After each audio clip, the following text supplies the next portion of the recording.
Atau Rio?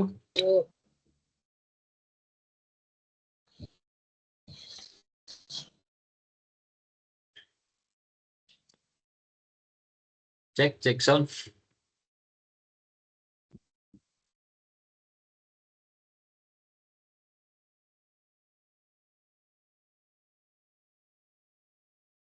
Gimana Lukman? Trouble kah?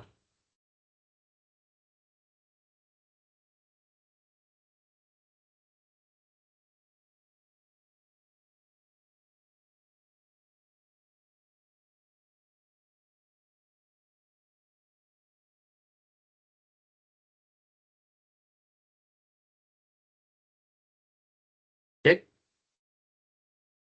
Yang lain? Ada suaranya?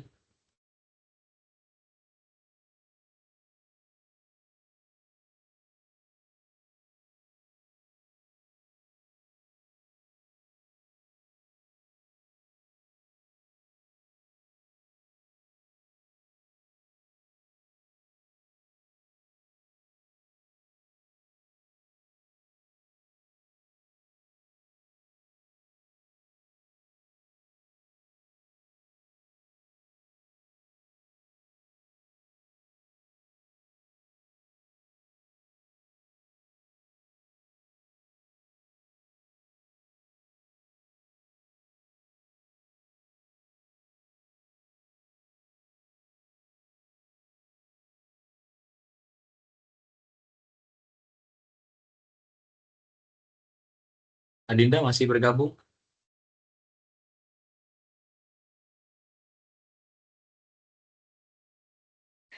Masih, Pak. Masih. Iya. Iya. Yang lain sepertinya masih ada kendala Jaringan itu. kayak Saya ingin baca jelek. tahu eh, perkembangan belajar di e-learning. Mungkin bisa apa, Dinda beri masukan ke saya.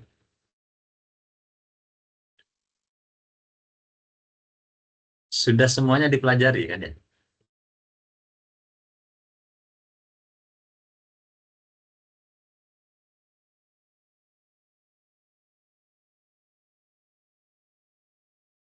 Halo?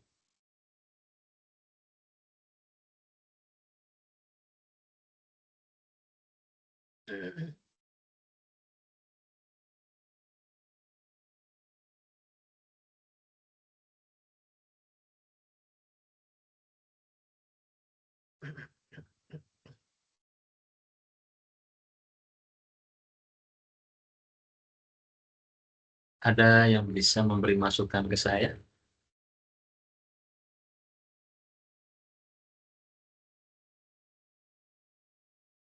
Terkait pembelajaran yang telah kalian lalui.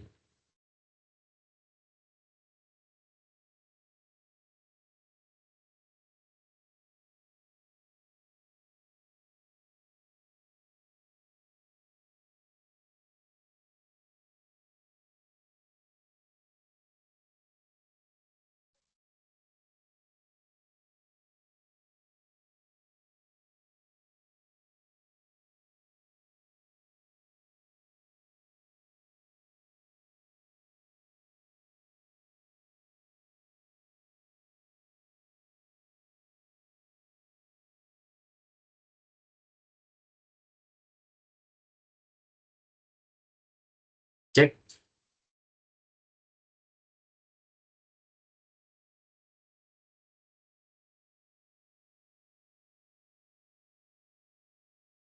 Tes, tes,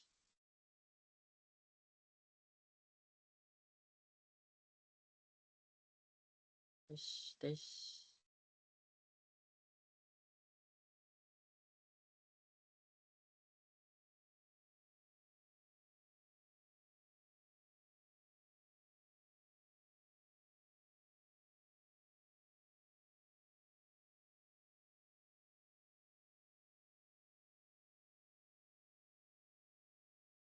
Cek ada yang bisa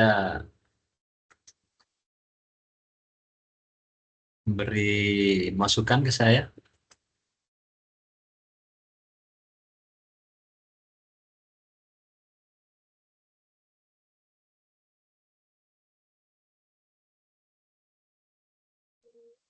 Tes, tes.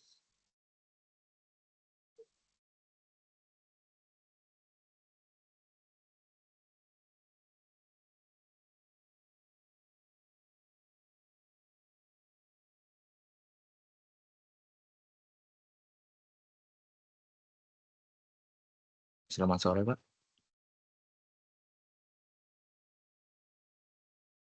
Ya, selamat sore. Iya, Muhammad eee, Andriansa ya? maaf baru connect. Iya, baru dengan Adinda baru connect juga. Yang lain mungkin mengalami gangguan atau seperti apa ya? Eh, Permisi. mungkin bisa kenalan dulu dengan Mas Muhammad Andriansa. Oh, iya boleh. Eee, Ya. perkenalkan, saya Muhammad Andriansah, rekan-rekan mahasiswa serta Bapak bisa memanggil saya Andri. Saya dari Fakultas, Sains dan Teknologi, Prodi Sistem Informasi. Sekian.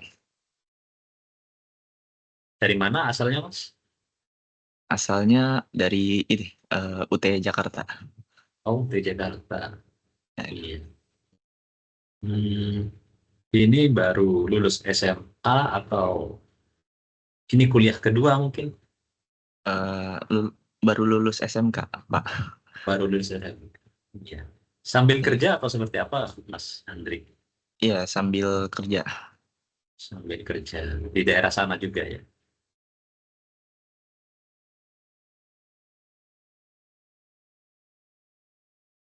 Tidak apa-apa kan saya tanya, sambil tanya-tanya kan ya? Sambil menunggu yang lain.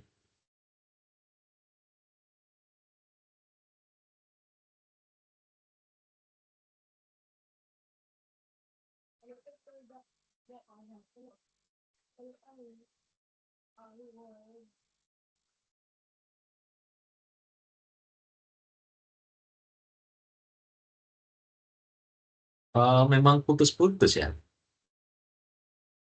Iya, Pak.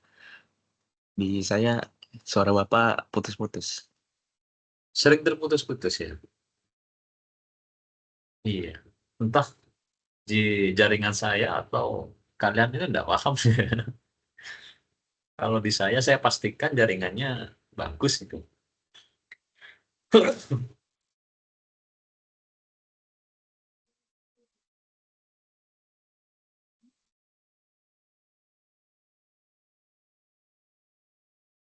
Ini baru 7 partisipan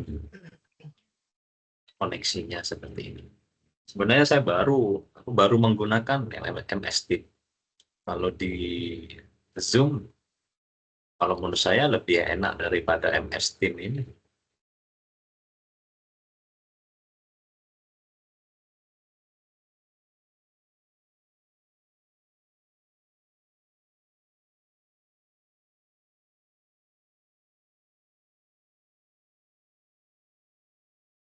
Lukman, apa sudah terhubung?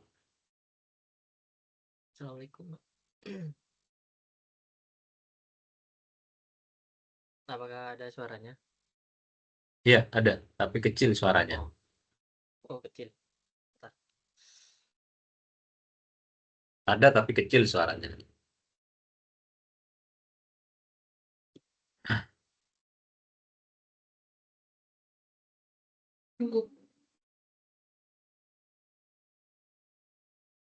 Ah, mungkin ada yang bisa bantu saya terkait dengan pembelajaran yang telah kalian lakukan. Jadi mungkin saya bisa langsung to the point apa yang ingin kalian bahas misalnya. Daripada saya membahas dari awal sampai ke aktivitas belajar 6 ini ya. Mungkin ada yang bisa beri masukan ke saya.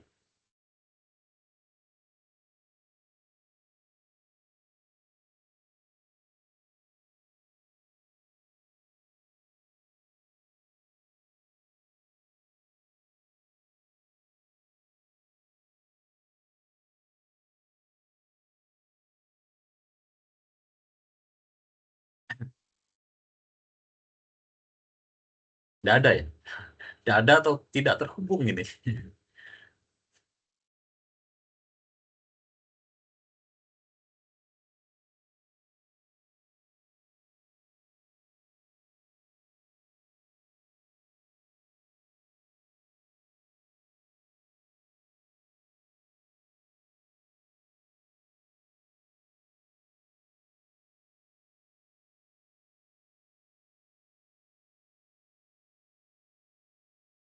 Baik, saya mulai saja. Assalamualaikum warahmatullahi wabarakatuh. Waalaikumsalam warahmatullahi wabarakatuh. Waalaikumsalam warahmatullahi wabarakatuh. Ternyata terhubung ya. Ada yang bisa bantu saya mungkin dari aktivitas belajar 1 sampai 6, kita to the point yang kalian kurang memahami dari materi yang sudah disediakan oleh UT, di mana mungkin dari aktivitas belajar 1 sampai 6 itu.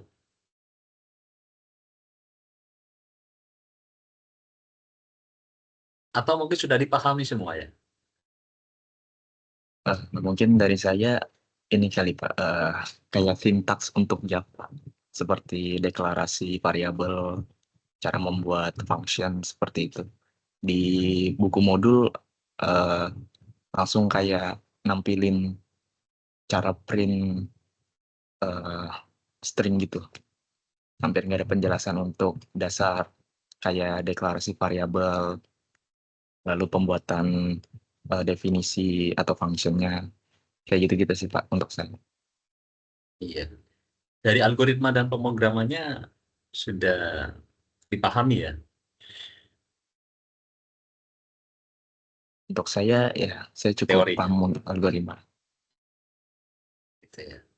Maksud dalam pembuatan algoritmanya tidak ada kesulitan, dan flowchart saya perhatikan di tugas beberapa yang dikerjakan oleh kalian itu untuk implementasi flowchart-nya banyak yang kurang tepat.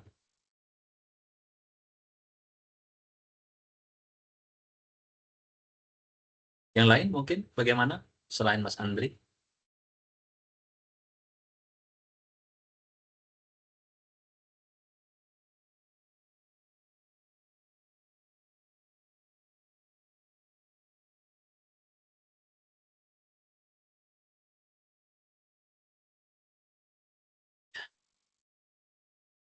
Sekarang tampil ya? Ada Pak, ada.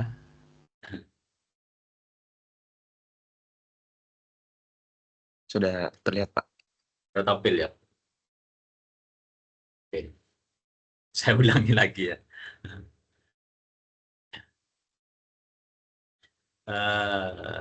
Saya ulangi sedikit.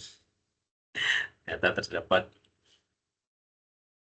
kesalahan di situ. Oke, saya lanjutkan berkaitan dengan istilah algoritma dan pemrograman ya. Mungkin sekilas kita bisa memahami dari ilustrasi slide ini ya. Nah, ini terdapat ilustrasi, ada driver, kemudian ada rute yang bisa dilalui sebagai pilihan, dan tujuannya yaitu ke gedung ini. Nah, jadi algoritma itu berbicara atau membahas tentang masalah. Bagaimana kita memecahkan suatu permasalahan. Atau problem solver di situ untuk menyelesaikan suatu masalah tertentu. Nah, di ilustrasi ini, masalahnya adalah bagaimana agar si pengemudi ini atau mobil ini bisa sampai pada gedung ini. Itu masalahnya. Nah, masalah ini itu adalah sesuatu yang ingin dituju atau menjadi tujuan daripada pemecahan masalah tersebut. Nah, algoritma berkaitan dengan itu. Nah, dari ilustrasi ini, kita analisa dalam pemecahan masalah tersebut. Sebelum kita buat pemecahan masalahnya, kita analisa terlebih dahulu. Contohnya dari ilustrasi ini, hasil analisa kita, pengamatan kita di sini yang bisa dilalui untuk bisa mencapai tujuan gedung ini tidak hanya satu rute saja. Ternyata ada beberapa rute yang bisa digunakan untuk memecahkan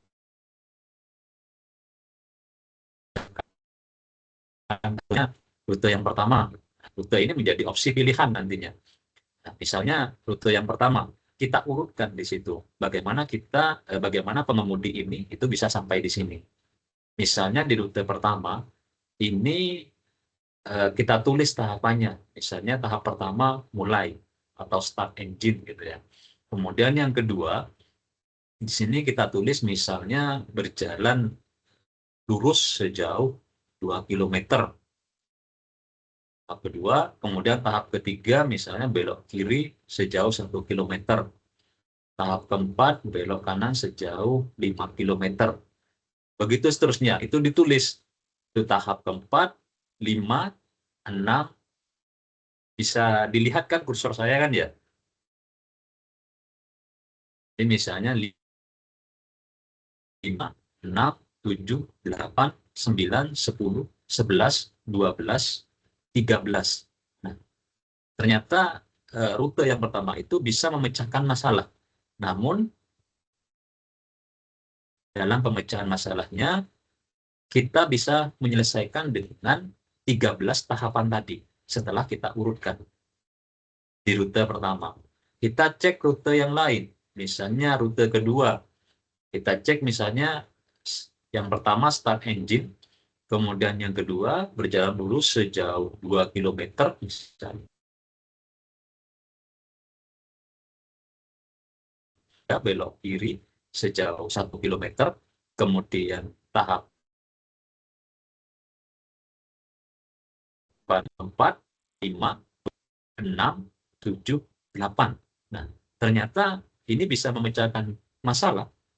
Pengemudi ini bisa sampai tujuan dengan 8 tahapan tadi. 1, start engine, 2, 3, 4, 5, 6, 7, 8. Nah, terjadi perbedaan kan antara pemilihan rute yang tadi sebanyak 13 tahapan dengan rute kedua yaitu 8 tahapan jika kita tulis. Nah, kita cek lagi di rute ketiga. Misalnya rute ketiga tetap di jalan lurus tadi. Nah, ini misalnya 1 start engine, 2, 3, 4, 5, 6, 7, 8, 9, 10, 11, 12, 13, 14, 15, 16. Ternyata sama-sama dapat menyelesaikan masalah, namun di sini terdapat 15 tahapan setelah kita tulis. Nah, dari ketiga rute tersebut kita sudah memiliki perbedaan tahapan di situ ya. Kemudian kita cek lagi di rute keempat. Rute keempat ini arahnya ke bawah. Ke bawah kita hitung lagi, misalnya 1 start engine, 2, 3, 4, 5, 6, 7, 8, 9, 10, 11, 12, 13, 14, 15, 16, 17, 18, 19, 20, 21, 22, 23, 24. Nah, sama-sama juga bisa menyelesaikan masalah. Namun di sini jika kita tulis tahapannya terdapat 24 tahapan untuk bisa menyelesaikan masalah tersebut. Nah, dari 4 rute tadi kita bisa menentukan mana rute terbaik untuk bisa menyelesaikan masalah terbaik. Dari ilustrasi keempat rute tersebut ternyata ada di rute kedua, yaitu hanya 8 tahapan bisa menyelesaikan. Nah,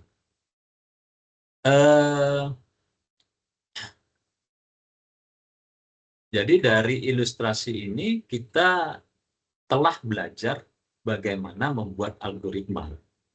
Jadi dalam permasalahan ini, algoritma itu kita membuat urutan yang tahapan yang terstruktur, sistematis dan masuk akal untuk menyelesaikan masalah. Nah, dari tadi.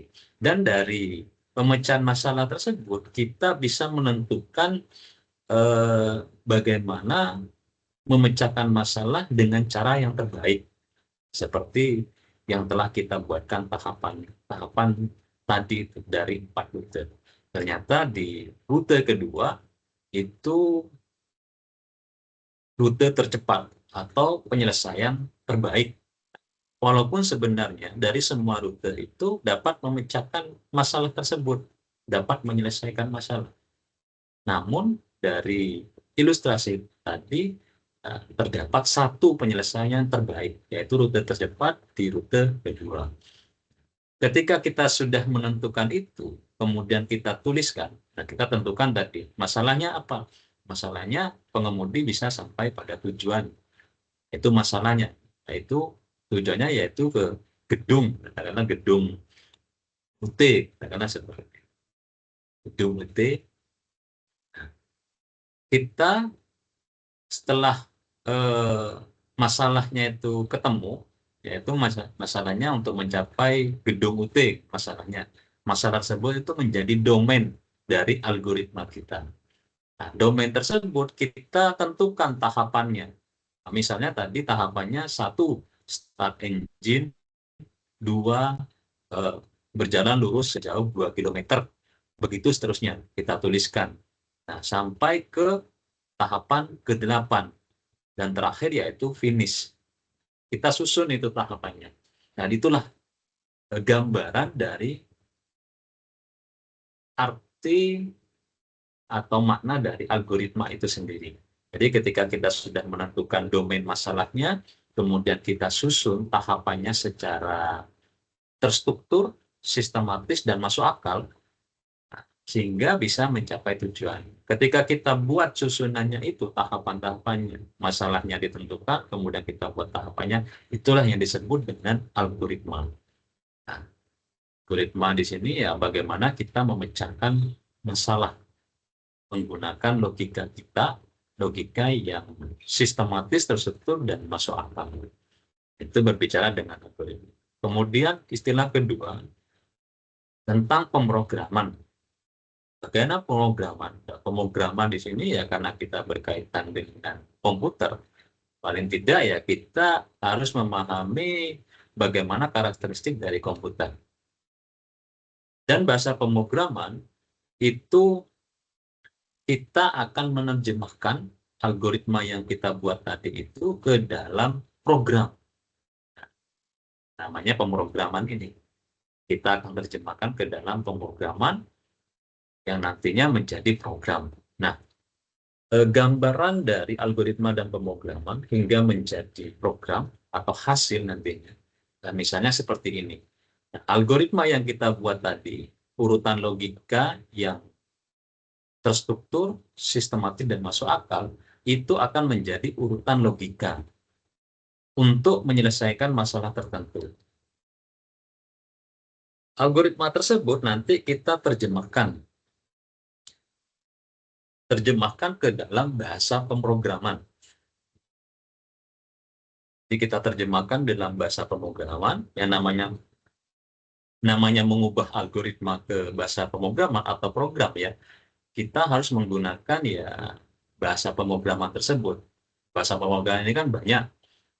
Namun yang ditentukan oleh UT kita belajar bahasa pemrograman Java kan itu. Namun bahasa pemrograman itu banyak, tidak hanya Java saja. Ya, contohnya di sini ya bahasa C, C++, Delphi, Pascal, dan lain sebagainya termasuk Java. Nah, algoritma yang kita buat itu tadi, kita terjemahkan, kita tulis ke dalam bahasa pemrograman. Nah, yang nantinya ketika kita tulis ke dalam bahasa pemrograman, itu akan menjadi yang namanya source code ya, atau kode program. Setelah kita tuliskan ke dalam bahasa pemrograman, nah nantinya itu perlu suatu compiler agar kode program yang kita buat itu dimengerti oleh komputer. Nah, kita membutuhkan compiler. Ilustrasinya, compiler ini ibaratnya penerjemah.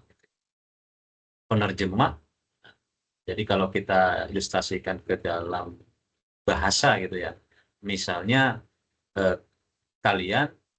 kita orang Indonesia ingin berkomunikasi dengan orang Inggris kan. Kalau kita tidak paham bahasa Inggris, maka kita butuh yang namanya penerjemah kan gitu, agar bahasa kita itu dimengerti oleh orang Inggris juga mengerti bahasa kita.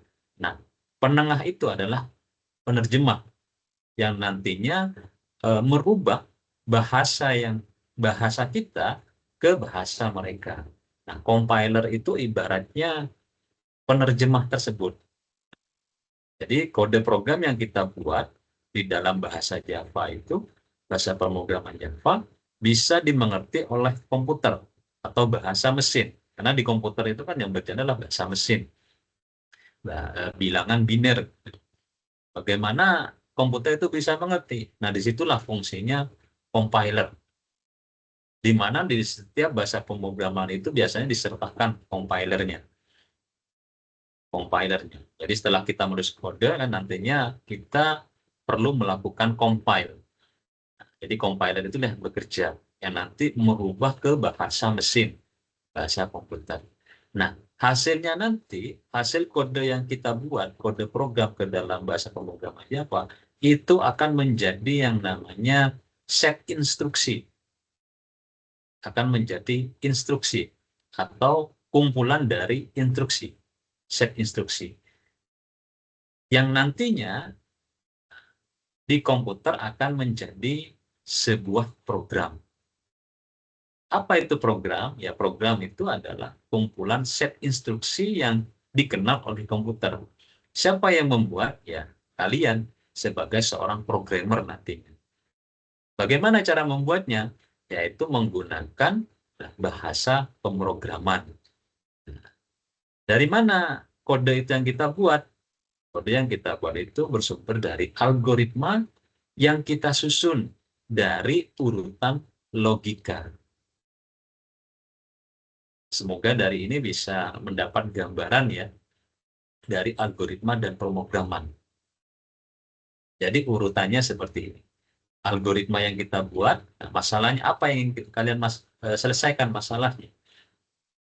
Kalian buat urutannya menjadi logika untuk menyelesaikan masalah. Tahapan-tahapannya ditulis, kemudian tahapan tersebut atau algoritma tersebut kita tuliskan ke dalam kode program menggunakan bahasa pemrograman. Nah, hasil tulisan itu menjadi yang namanya source code ya, atau kode program. Kode program tersebut agar bisa berjalan di dalam komputer perlu kita melakukan yang namanya compile yang dilakukan oleh compiler. Hasil compile tersebut itu akan menjadi set instruksi yang dimengerti oleh komputer. Set instruksi tersebut di dalam komputer akan menjadi sebuah program aplikasi. Semoga bisa dipahami sekilas tentang algoritma dan pemrograman itu ya. Jadi dalam penulisan pemrograman ya, tadi kita belajar tentang algoritma ya. Jadi terdapat juga jenis penulisan logika pemrograman atau algoritma kita ya. Jadi yang pertama ada yang namanya bahasa natural. Bahasa natural di sini ya digunakan untuk membuat algoritma yang kompleks atau algoritma teknik. Nah, contohnya ketika kita buat tahapan tadi, nah masalahnya apa? Kita susun tahapannya itu menjadi ya bahasa natural atau bahasa kita. Nah, kemudian kita urutkan lagi dari tahapan tersebut atau algoritma kita buat menjadi yang namanya pseudocode. Apa itu pseudocode? Ini ya, susunan yang merupakan algoritma informal untuk deskripsi high level dengan menggunakan struktur konvensi bahasa pemrograman. Jadi nanti ini menjadi acuan bagaimana kita menulis kode program. Ya, contohnya seperti ini. Kemudian tidak hanya itu, jenis yang ketiga ada flowchart. Di flowchart atau representasi grafik, nah itu kita bisa gunakan untuk kita membuat bagaimana alur sistem atau alur program yang akan kita buat flowchart. Nah ini simbol-simbol flowchart ya. simbol-simbol flowchart, karena saya lihat di slide yang disediakan UT itu kurang lengkap ya. Semoga bisa terlihat ini ya. Nah, ini macam-macam simbol flowchart. Ini simbol pertama yang berkaitan dengan simbol balok, seperti balok, itu digunakan untuk terminal start end atau mulai dan finish gitu ya. Nah, ini simbolnya menggunakan simbol balok, pokok balok, apa ini ya? Ya semacam balok gitu. Kemudian yang berikutnya ini ya, ada simbol jajar genjang. Ya, simbol jajar genjang ini digunakan manakala di dalam kode program kita terdapat input atau output ya. Jadi input atau output itu menggunakan simbol jajar genjang. Kemudian ada simbol persegi panjang.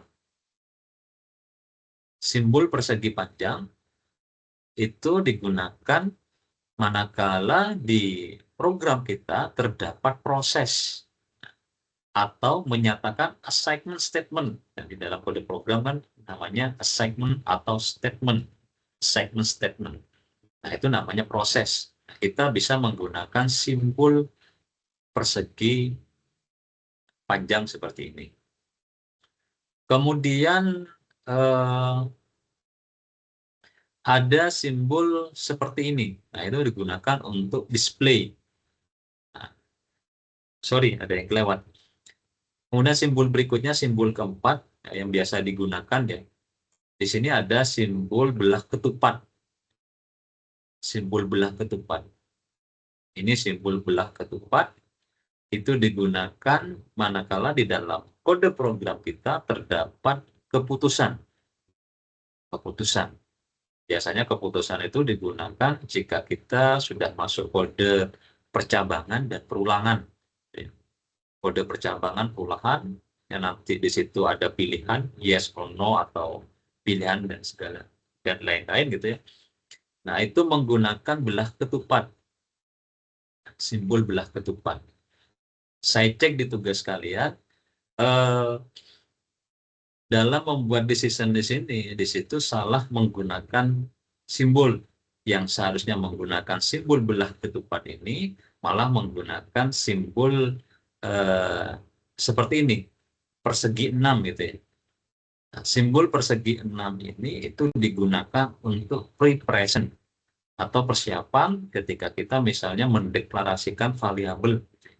Kita mendeklarasikan suatu variabel dan juga memberikan nilai awal pada satu variabel, itu kita bisa menggunakan preparation di sini. Nah, banyak yang salah menerapkan. Nah, kemudian saya lanjutkan lagi. Nah, jangan lupa arah panah itu menunjukkan alur proses. Ya. Alur proses. Bukan berarti yang penting ada garisnya. Nah, arti alur prosesnya, contoh di flowchart sebelah kanan layar kalian, gitu ya. Nah, ini contoh penerapan flowchart. Jadi arah panah ini bukan hanya sebagai pemanis saja, bukan pemanis ya, tapi ini menunjukkan tahapan yang akan dilalui. Nah, misalnya di sini tahap pertama mulai, gitu ya. Tahap kedua di sini ada pendeklarasian variabel VAST menggunakan simbol persegi 6 di sini. Menggunakan simbol ini, itu digunakan untuk deklarasi variabel. Nah, kemudian saya lanjutkan lagi. Nah, simbol lingkaran. Nah, simbol lingkaran ini digunakan untuk titik sambungan pada halaman yang sama. Jika halamannya sama, itu menggunakan simbol lingkaran ini. Nah, kalau halamannya berbeda, Pak, kalau halaman berbeda, ada titik konektornya. Menggunakan ya kayak simbol medali ini ya. Simbol di bawahnya. Ini digunakan jika misalnya flowchart kalian itu banyak gitu. dan di situ membutuhkan banyak halaman atau lebih dari satu halaman. Nah, titik konektornya menggunakan simbol rencana ini. Kemudian di sini ada simbol seperti ini, ya. Ya, persegi panjang, tapi juga di dalamnya ada persegi juga. Nah, ini memanggil subprogram. Ini berkaitan jika seandainya di dalam program kalian itu terdapat prosedur-prosedur. Nanti di dalam bahasa pemrograman itu ada namanya prosedur atau metode.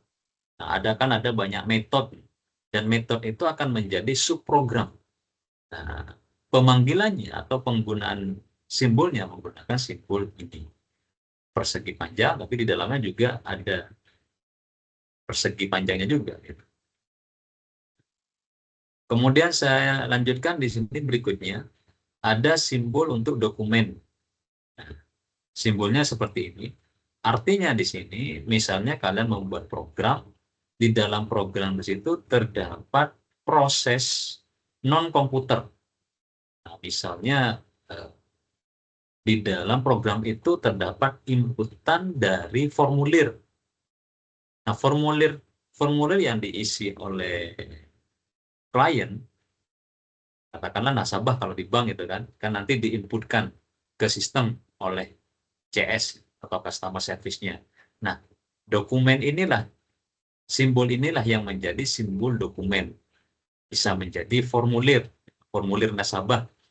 Kemudian nanti formulir itu diserahkan pada customer service misalnya. Jadi simbolnya menggunakan simbol ini.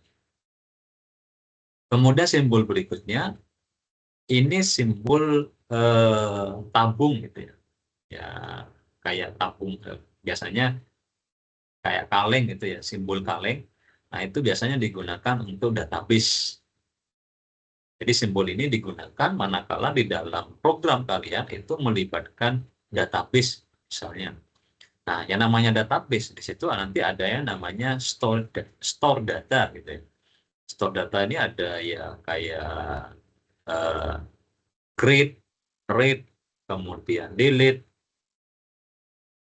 Itu nanti ada menggunakan simbol database. Kemudian simbol yang terakhir, nah, simbol preparation sudah saya jelaskan ya. Nah, kemudian di sini ada contoh flowchart. Flowchart di sini, ini saya ambil flowchartnya di slide yang sudah ditentukan oleh UT. Nah, di situ membuat program menghitung kecepatan. Di sini yang pertama ada tahapan mulai menggunakan simbol persegi. Ini bukan simbol proses ya, tapi ini simbol persegi, maaf, menggunakan simbol ya kayak balok gitu ya. Harusnya seperti ini. Bukan simbol ya ini hampir menyerupai persegi panjang. Jadi flowchart ini saya ambil di UT misalnya. Kemudian berikutnya arah panah ini menunjukkan tahapan berikutnya, yaitu pendeklarasian variabel yang artinya di sini adalah preparation. Deklarasian variabel, kemudian di sini ada simbol jajar genjang yang di situ menunjukkan tahapan menginput nilai pada variabel S dan variabel T. Kemudian lanjut lagi di sini ada proses. Setelah nilai terinput, tahapan berikutnya yaitu tahapan memasukkan rumus menghitung kecepatan. V sama dengan S per T. Kemudian tidak hanya menghitung kecepatan, ternyata ada lanjutan lagi setelah hitung kecepatan dilakukan untuk mendapatkan nilai dari variabel V. Di sini ada tahapan selanjutnya yaitu menghitung percepatan. Nah, dengan rumus A sama dengan V per T. Nah, ada proses aritmatika untuk mendapatkan nilai A atau percepatan. Di situ ada proses aritmatika V dibagi T. Baru kemudian akan ada output menampilkan nilai dari kecepatannya berapa, percepatannya berapa. dari variabel, nilai dari variabel V dan nilai A, dan program selesai. Nah, inilah dari gambaran dari flowchart ya. Semoga bisa dipahami nantinya dalam untuk membuat flowchart. Nah, untuk membuat flowchart, saya ngikuti di modul. Nah, di modul itu kan kita diarahkan untuk menggunakan tool draw.io gitu ya. Kalian juga bisa menggunakan simbol draw.io. Gambarannya saya rasa ya semoga juga dipraktekkan ya, yang ada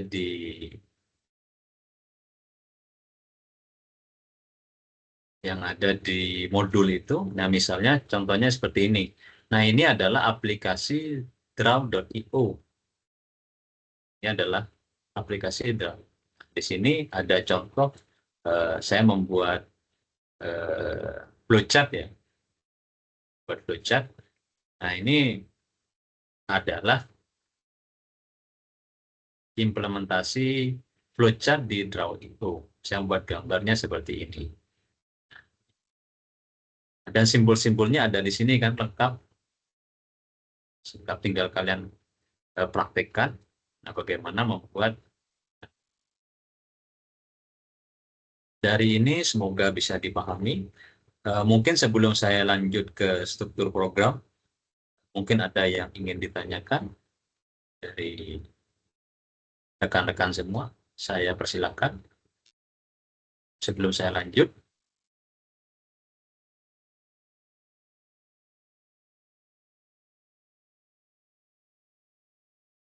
Tidak ada ya. Semoga bisa dipahami penjelasan saya tadi.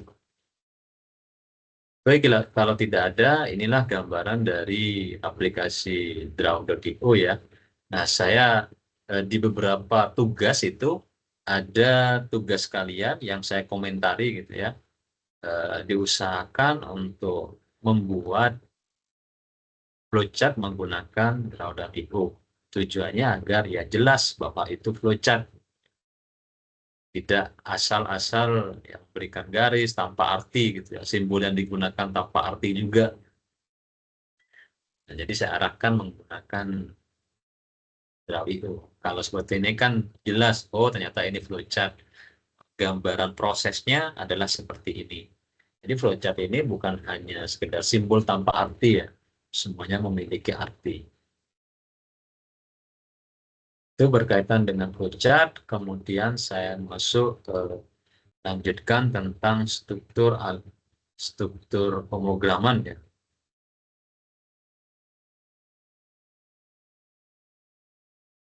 Struktur pemrograman yang ada di Java saya siapkan. Untuk membuat pseudocode dan algoritma semoga tidak ada kesulitan ya.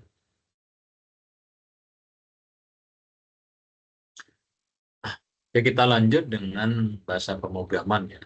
Ini kita masuk pada praktek. Namun sebelum kita belajar tentang pemrograman, nah ada baiknya kalian pahami dulu tentang bahasa pemrograman yang akan kalian gunakan itu. Nah, misalnya tentang Java, di materi ini kan sudah disiapkan tentang bahasa pemrograman Java. Saya sekilas jelaskan tentang konsep pemrograman Java gitu ya. Di dalam konsep pemrograman Java ini adalah pemrograman terstruktur. Pemrograman Java ini ya berbasis OOP. Apa itu OOP? OOP di sini Object Oriented Programming. Ya. Pemrograman Java itu berbasis objek yang nantinya akan menjadi kelas-kelas ya, kelas-kelas. Nah, ini yang dimaksud dengan OOP, Object Oriented Programming. Java itu adalah bahasa pemrograman tersebut. Nah, di mana dalam OOP tersebut terdapat nantinya objek, di dalam objek juga nanti akan ada kelas, inheritance, dan calculation, abstraction, kemudian polymorphism. Nah, kemudian objek di sini adalah bagian terkecil dari Objek bagian terkecil pemrograman yang memiliki sifat dan karakteristik tertentu. Nah, misalnya objek di situ mempunyai atribut atau properti yang nantinya akan digunakan sebagai status. Kemudian objek tersebut juga bisa berupa metode atau perilaku atau behavior di sini. Ini dicontohkan misalnya ada objek sepeda gitu ya. Di sini ada objek sepeda dan sepeda tersebut memiliki behavior atau perilaku. Nah, perilaku itu menjadi objek di mana di dalam behavior tersebut kita bisa simpan ke dalam metode-metode tertentu. Misalnya di sini ada metode pindah roda gigi, kecepatan bertambah, dan kecepatan berkurang, dan sebagainya. Kemudian kita masuk pada struktur pemrograman Java. Nah, struktur dari pemrograman Java itu terdiri dari 4 bagian. Jadi ada yang pertama itu deklarasi package ya, deklarasi package di situ yang nantinya ini akan menjadi directory atau folder di dalam Java itu namanya package gitu ya. Kemudian yang kedua ada kita perlu melakukan import library. Andai saja jika kita akan menggunakan library tertentu. Misalnya library yang biasa digunakan untuk input output. Misalnya yang menggunakan library scanner itu, nah itu adalah scanner. Untuk menggunakan library scanner itu kita perlu melakukan import. Kemudian yang ketiga ada bagian kelas. Bagian kelas. Dan yang keempat di situ nanti ada yang namanya method main yang akan menjalankan seluruh perintah yang kita buat ke dalam kode program. Kalau saya, jadi untuk memahami struktur bahasa pemrograman itu, saya bagi ke 3 tahapan. Kalau saya ilustrasikan ibaratnya kita sendiri, di mana analoginya manusia. Manusia itu kan memiliki kepala ya. Memiliki kepala yang di dalam bahasa pemrograman itu saya anggap sebagai header gitu ya. Header itu bagian dari preprosesor. Preprosesor dari bahasa pemrograman. Preprosesor itu ya berkaitan dengan misalnya kita mendeklarasikan package ya. Package apa yang akan kita deklarasikan, kemudian tidak hanya itu, kita akan menggunakan di dalam header itu. Saya buatkan saja misalnya, saya contohkan misalnya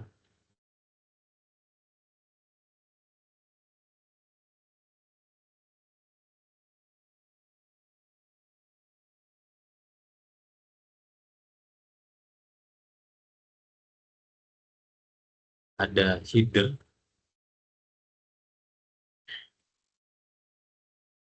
di mana di dalam header di situ terdapat deklarasi header ini. Header atau preprosesor dari program yang kita bangun. Di dalam Java itu namanya ya deklarasi package. Package apa yang akan kita gunakan? Nah, ini berkaitan dengan deklarasi.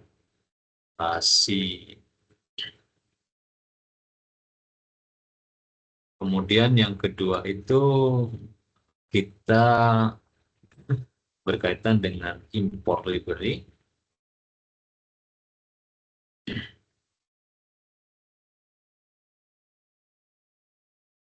Import library. Jadi ada 3 header. Header di situ deklarasi package dan juga untuk import library. Kemudian ada selain header atau kepala gitu ya, ada juga yang berikutnya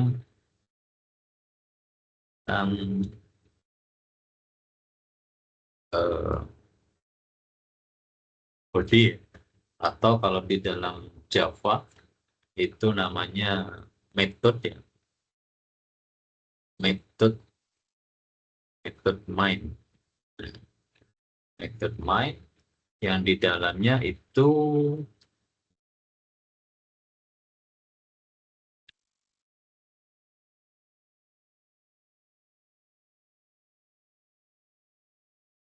ada method main. Nah, di sini yang nantinya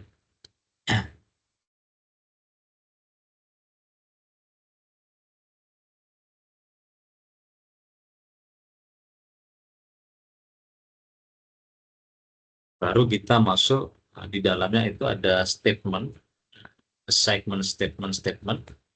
atau perintah-perintah yang akan kita buatkan. Dia ada kepala, kemudian ada badan. Sorry, di sini kan kalau di sini body itu kalau di Java kaitan dengan deklarasi kelas gitu ya.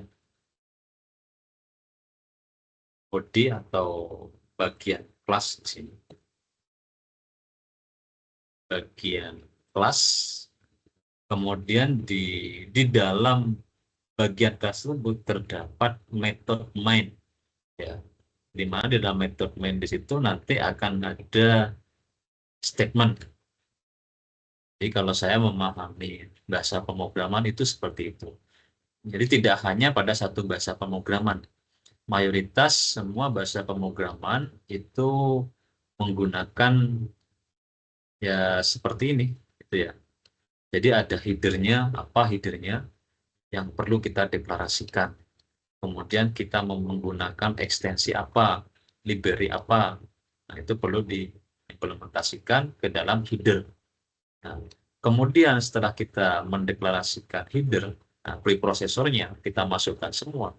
Kemudian di dalamnya itu ada badannya atau body gitu ya.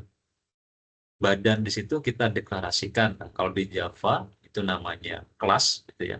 Kemudian di dalam kelas di situ baru ada struktur method mainnya. Jadi ada struktur method mainnya. Di dalam method main tersebut terdapat statement-statement, perintah-perintah yang akan kita tuliskan. Perintahnya kan banyak. Jadi saya memahami struktur dari bahasa pemrograman seperti ini. Jadi ada struktur header, ada struktur badannya. Di mana di dalamnya di situ terdapat method main yang kita bisa tuliskan banyak statement atau perintah di situ. Jadi saya menggambarkan seperti itu. Nah, tujuannya apa? Ini untuk memudahkan saya ketika saya menuliskan kode program. Nah, apa yang perlu kita tuliskan pertama kali? Jadi, oh ya, headernya kita tentukan dulu headernya atau preprosesornya. Di mana dalam header terdapat deklarasi kalau di Java. Kemudian ada import library. Kemudian masuk lagi setelah headernya selesai, kita masuk ke badannya. Apa strukturnya? Seperti itu. Nah, mungkin itu sekilas tentang struktur dasar pemrograman Java. Sekarang kita langsung ke implementasinya, misalnya seperti ini.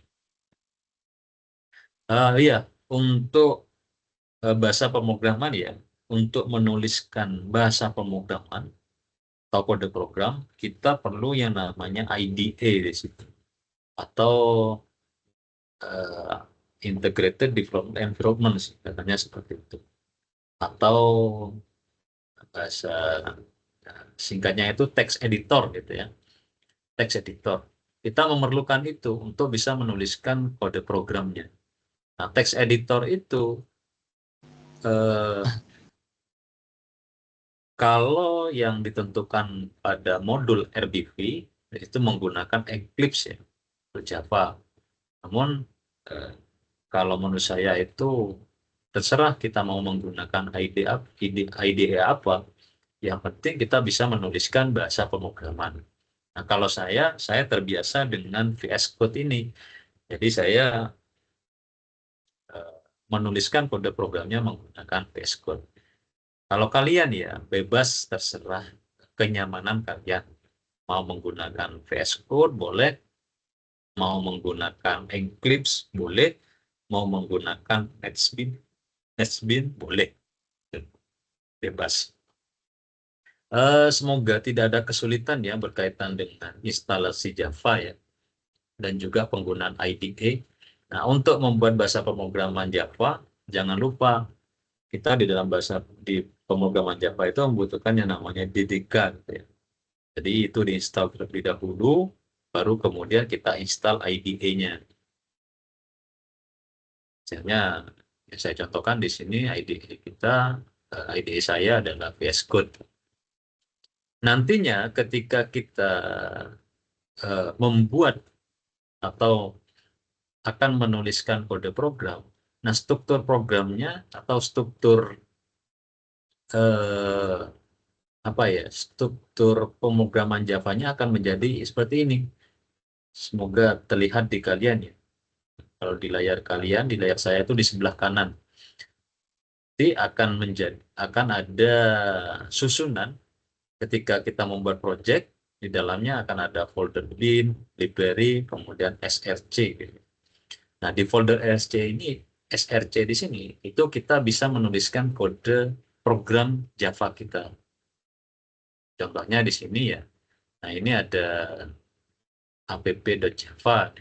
Ya, kalau ini apa ya? Defaultnya seperti ini. Ya, defaultnya susunnya seperti ini. Yang baru saya tambahkan hanya di array di sini ya. Nah, defaultnya seperti ini. Nah, nanti juga sama di semua editor itu saya rasa sama. Struktur dari Java-nya ketika kita membuat project Java itu strukturnya seperti ini. Semoga sudah bisa kalian lakukan ya.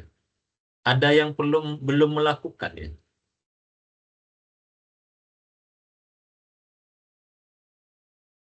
Semuanya sudah bisa melakukan. Strukturnya seperti ini. Nah, berikutnya kita bisa membuat di folder src itu bisa kita langsung tuliskan program. Nah, kode programnya nanti susunannya seperti ini. Jika kita tidak menggunakan folder baru package. Saya contohkan di sini seandainya saya menambahkan folder pada src, misalnya saya tambahkan di sini ya. Folder baru di dalam src, misalnya Alpro gitu ya, model Alpro. Nah, ini nanti di dalam Java akan menjadi struktur package kita. Saya contohkan di sini. Saya di dalam folder Alpro, saya akan membuat new file baru.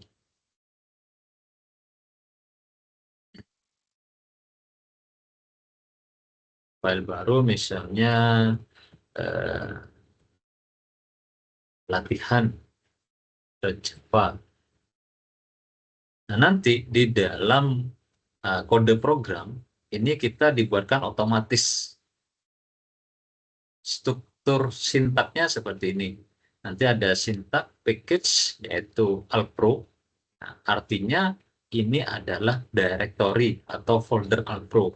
Nah, contohnya di sini. Ketika saya buat folder Alpro, di sini susunan sintak struktur programnya akan terdeklarasi package Alpro. Alpro ini menentukan directory kita atau folder yang kita buat. Nah, contohnya di sini.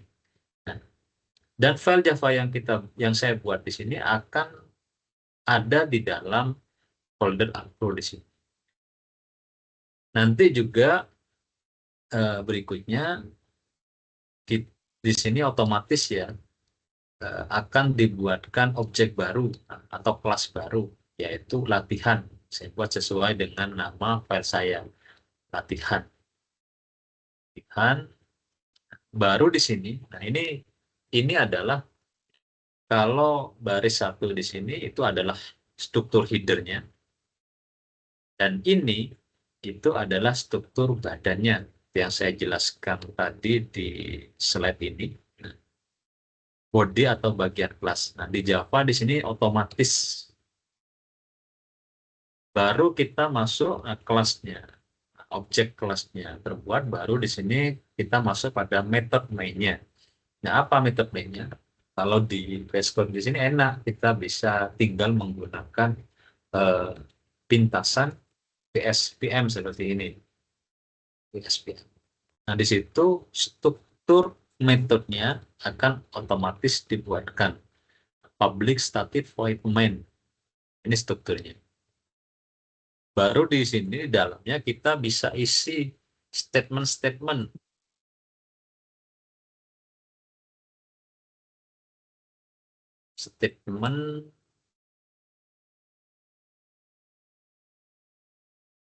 Statementnya apa? Kita bisa statement. Ini adalah struktur dari pemrograman Java. Tidak hanya itu, misalnya tadi ya, kita akan menggunakan perintah input-output di dalam kode program kita. Jadi kita di sini, di dalam header-nya, kita bisa menyertakan library milik Java. Misalnya di sini saya menggunakan, saya deklarasikan import Java, kemudian .util, kemudian scanner.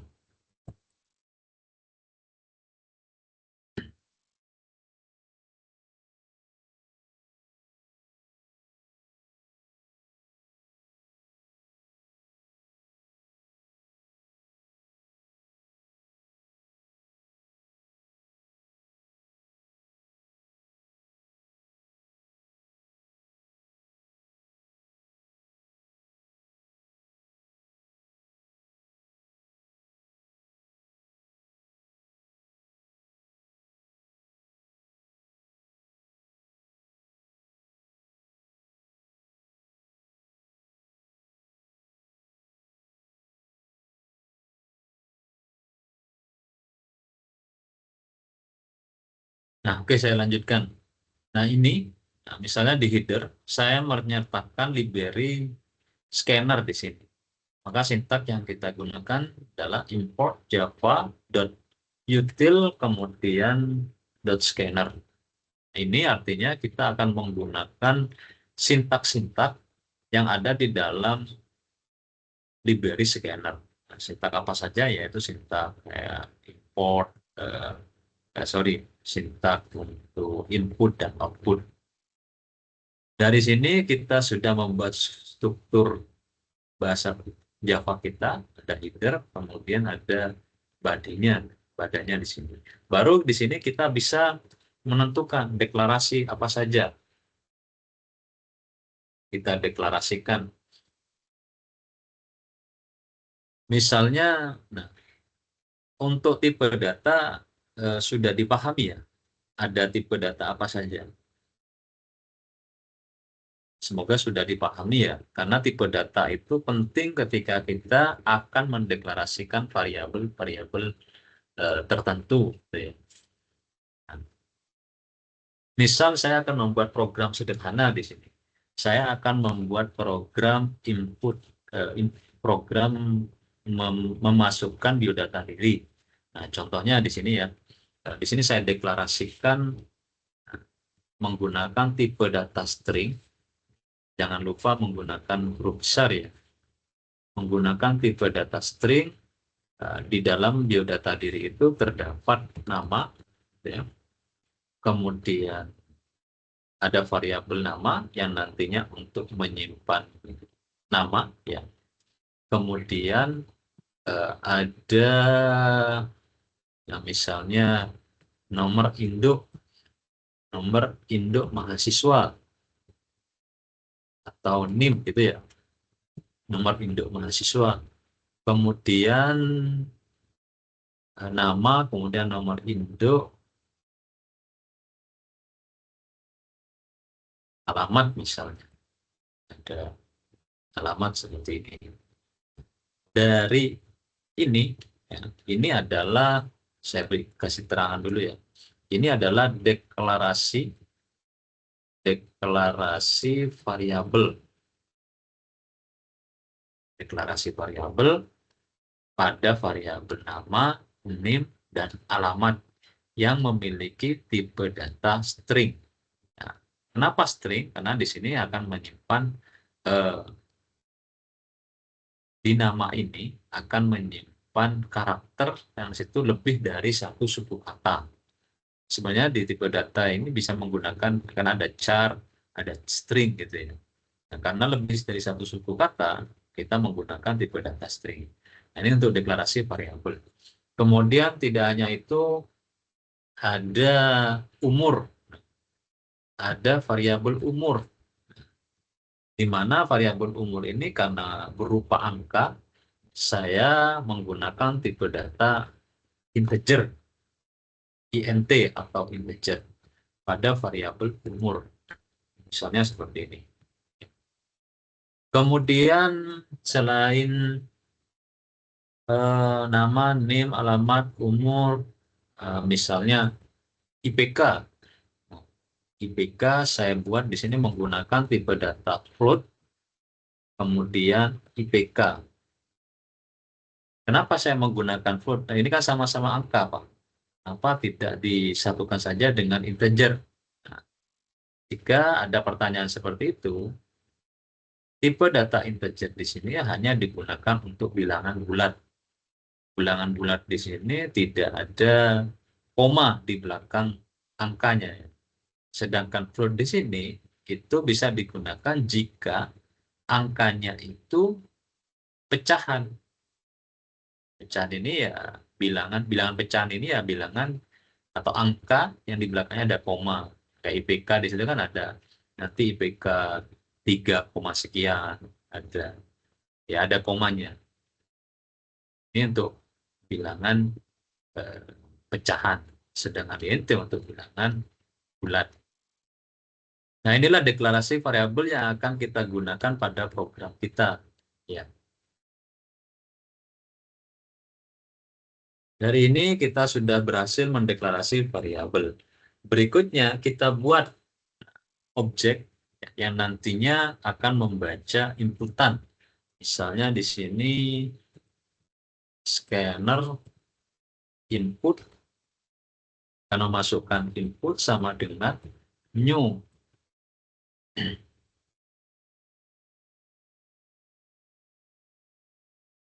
Inputan baru masuk system.in yang akan membaca inputan user.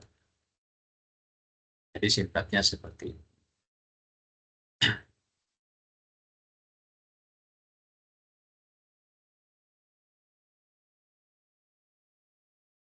Baru kemudian ini saya deklarasikan ya, ini membuat, saya beri keterangan membuat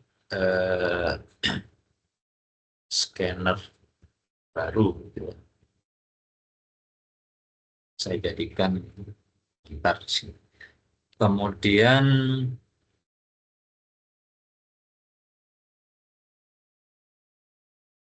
kita buat tampilan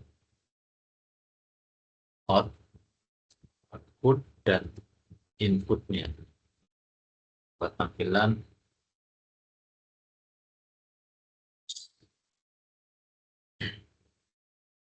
menggunakan sintak size out. Nah, kalau di sini itu kita bisa menggunakan apa ya, ini namanya bisa mempersingkat pengerjaan gitu ya. Saya sudah lupa. Nah, kita bisa menggunakan perintah system.out.println. Ini untuk menampilkan kata ya, atau perintah untuk menampilkan ke layar. Sintaknya system.out.println. Nah, misalnya saya buat di sini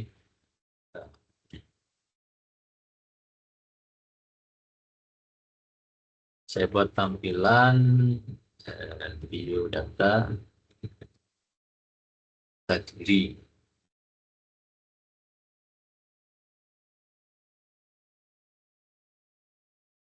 Kemudian saya buat lagi sysout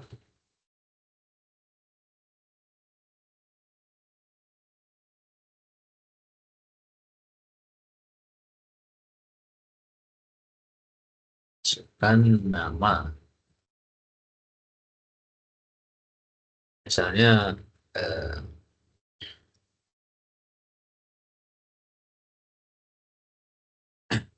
di sini ada perintah masukkan nama di sini ya. Nah, jangan lupa ini untuk perintah menampilkan ke layar. Nah, sekarang bagaimana agar inputan dari user itu bisa terrecord ke dalam sistem. Nah, kita bisa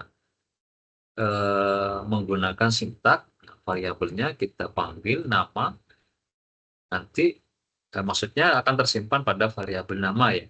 Kemudian nama input ya, the next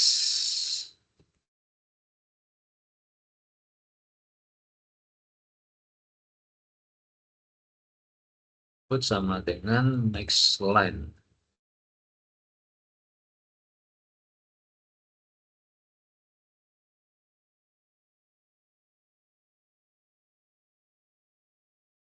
Perhatikan di sini ya. Di sini ada perintah atau sintak ya.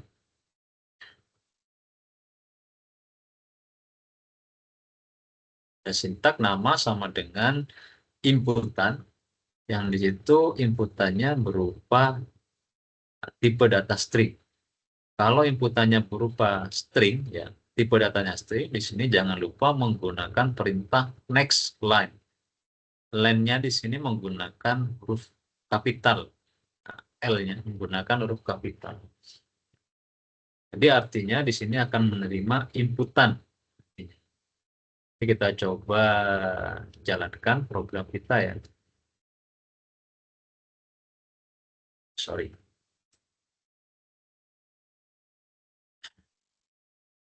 Kita coba jalankan.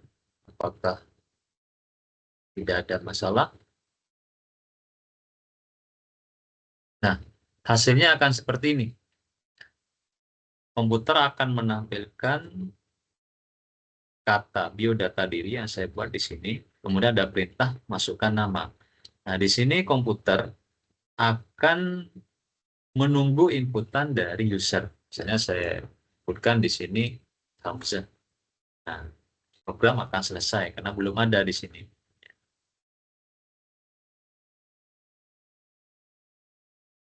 Nah, di sini kan inputannya ada nanti hasilnya di bawah ya. Hamzah inputannya nunggunya di bawah.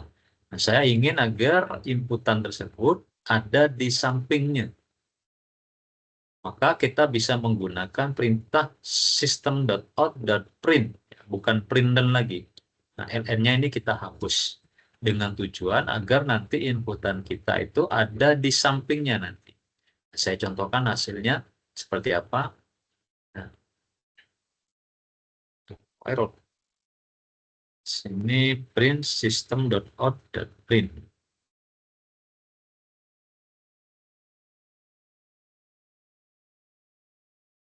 Nah, jadi seperti ini. Ini ada perubahan yang sebelumnya ada di bawahnya. LN ini adalah perintah new line gitu ya. Jadi memerintahkan pada komputer agar nantinya setelah menampilkan kata ini itu mengarahkan pada new line baris baru. Nah, sedangkan perintah print ini nantinya akan diteruskan ke sampingnya sehingga ada perubahan di sini. Masukkan nama misalnya Z. Nah, tidak berubah kan? Yang sebelumnya ada di baris baru, sekarang berada di sampingnya. Itu dengan perintah print ini. Saya lanjutkan ya. Kemudian berikutnya ada selain nama di sini masukkan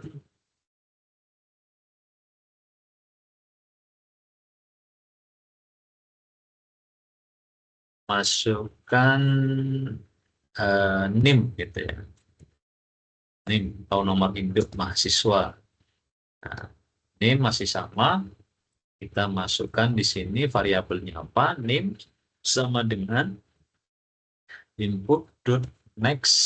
Nah, sama seperti tadi menggunakan next line karena NIM ini saya anggap sebagai string gitu ya, menggunakan tipe data string. Next line, kemudian berikutnya kita tambahkan lagi size out, sorry agar tidak di sampingnya, atau saya copy saja ini ya.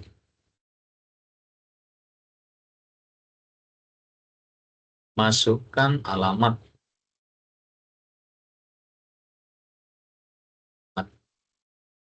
Di sini masih menggunakan string. Kemudian yang terakhir size out, menggunakan print. Kemudian di sini perintahnya masukkan IPK. Nah, di sini jangan lupa, saya ubah dulu ini variabelnya adalah alamat. Dan yang ini menggunakan variabel IPK sama dengan input, kemudian next. Nah, perbedaannya di sini. Di sini menggunakan, tadi saya kan menggunakan float. Nah, berarti di sini menggunakan next float.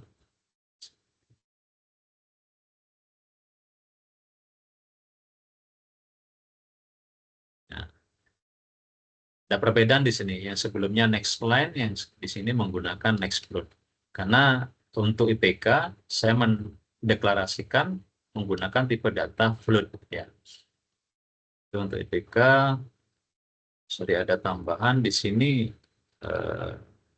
umur ya. Size out, kemudian sini masukkan umur, misalnya seperti itu. Jadi untuk umur saya menggunakan tipe data next in ya. Jadi menggunakan next in. Nah, input di sini saya deklarasikan tipe datanya adalah integer. Di sini sudah perintah inputnya sudah, sekarang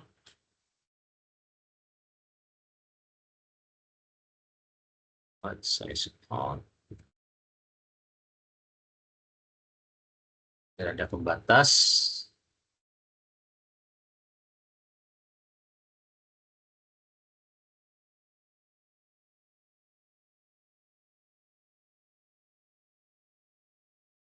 Sekarang perintah untuk menampilkan ya. Sini size out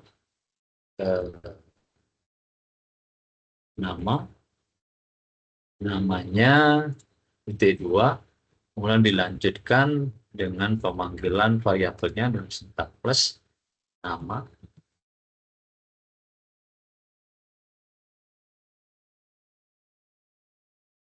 Dan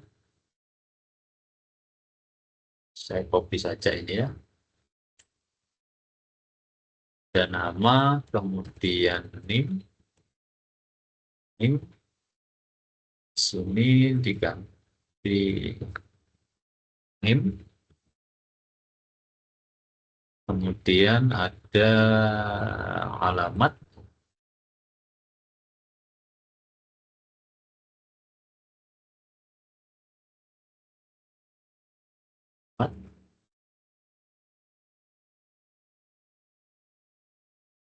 kemudian alamat, kemudian ada umur,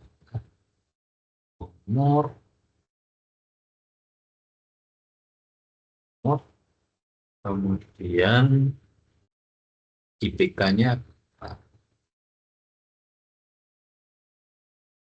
ada sini IPK. Misalnya kita buat program seperti ini ya.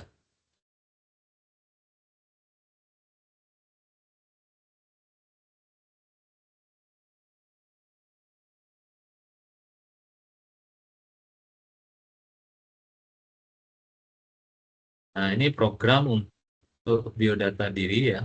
Misalnya seperti ini. Bagaimana hasilnya? Kita coba jalankan. Sorry, ada error. Nah,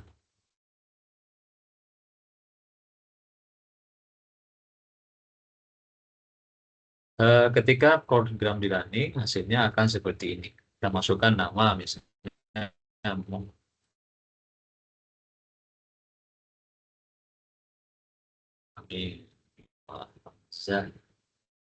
Kemudian NIM-nya 2025 sekian misalnya. Kemudian alamatnya Pamekasan. Kemudian umurnya misalnya 30. IPK-nya 3,5. Nah, itu adalah inputan. Nah, hasilnya akan muncul seperti ini.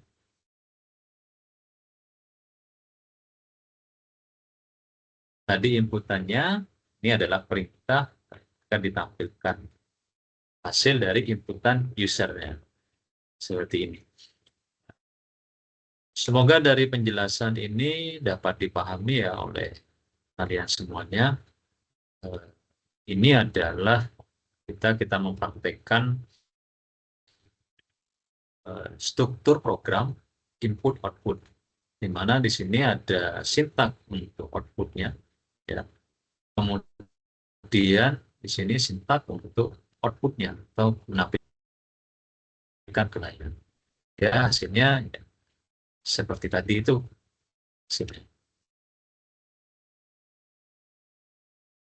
Hasilnya seperti tadi.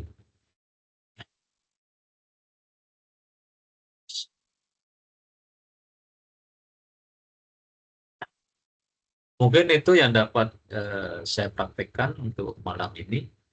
Semoga dapat dipahami. Jika ada yang ingin ditanyakan, saya persilakan. Masih bergabung ya?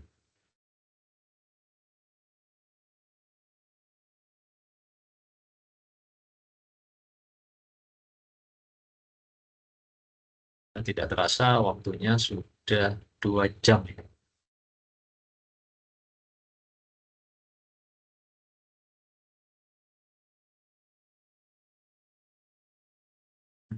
Mungkin itu yang dapat saya sampaikan di pertemuan tutorial web 2 malam ini.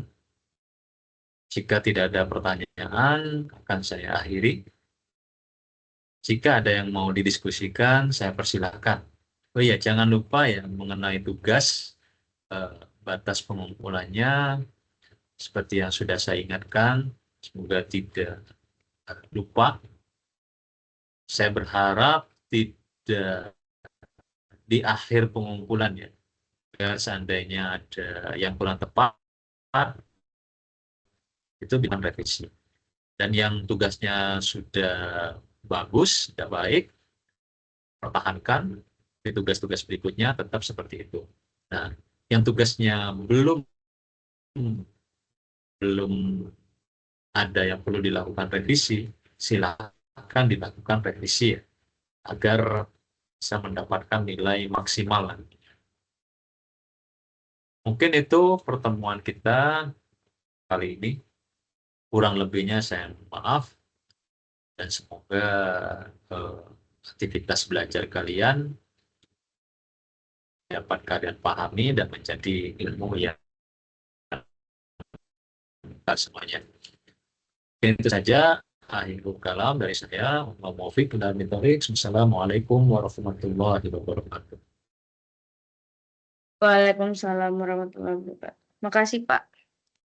Saya kira Waalaikumsalam tidak warahmatullahi ada wabarakatuh. orang. Terima kasih, Pak. Sama-sama. Saya coba juga. Sampai ketemu di pertemuan berikutnya. Ya, Pak.